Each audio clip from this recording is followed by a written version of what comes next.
Welcome back after the break. شیر افضل مروت صاحب کے ساتھ گفتگو کا سلسلہ جاری ہے. مروت صاحب, الیکشن کمیشن نے کہہ دیا کہ آپ لوگوں کو مخصوص نشستیں نہیں ملیں گی. کس فورم پہ جائیں گے آپ اس معاملے کو لے کے؟ اپیل اس آرڈر کے اگینسٹ سپریم کورٹ کو لائی کرتی ہے. تو سپریم کورٹ, آپ قاضی فائز عیسیٰ صاحب پہ آپ لوگوں نے پہلے اعتراض بھی کیا تھا کہ وہ ایک خاص موقف رکھتے ہیں آپ کی جماعت کے حوالے سے.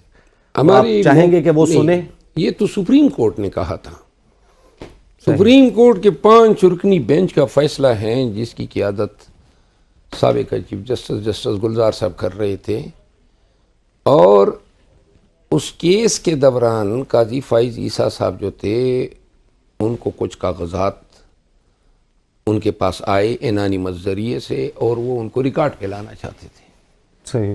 اٹارنی جنرل کو بھی دیے, اور اٹارنی جنرل نے یہ عذر اٹھایا تھا کہ چونکہ ان کی اتھینٹسٹی جو ہے جینون نہیں ہے, تو اس فیصلے میں سپریم کورٹ نے قرار دیا کہ قاضی فائز عیسیٰ صاحب جو ہیں وہ پی ٹی آئی کے چیئرمین جو اس وقت وزیر اعظم تھے عمران خان کے خلاف کسی کیس میں بطور منصف نہیں بیٹھیں گے. یہ سپریم کورٹ کا فیصلہ ابھی تک نہ اس پہ کوئی اپیل ہوئی نہ نظر ثانی ہوئی, ابھی تک سٹینڈ کرتا ہے.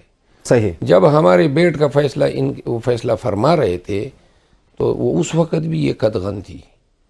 تو لہٰذا ہمارا تو یہ ایک اصولی موقف ہے کہ قاضی صاحب اور پارٹی جو ہیں وہ زیادہ, چونکہ بیرسٹر گور صاحب جو ہیں وہ انہوں نے اس حوالے سے اپنا ایک موقف دیا ہے پارٹی کا, تو یہ میرا ذاتی موقف ہے. لیکن یہ ہے کہ میں نے خود اپنی ایک پٹیشن دائر کی ہے 184(3) کے تحت, اور میں یہ ضرور چاہوں گا کہ میرا کیس جو ہے کم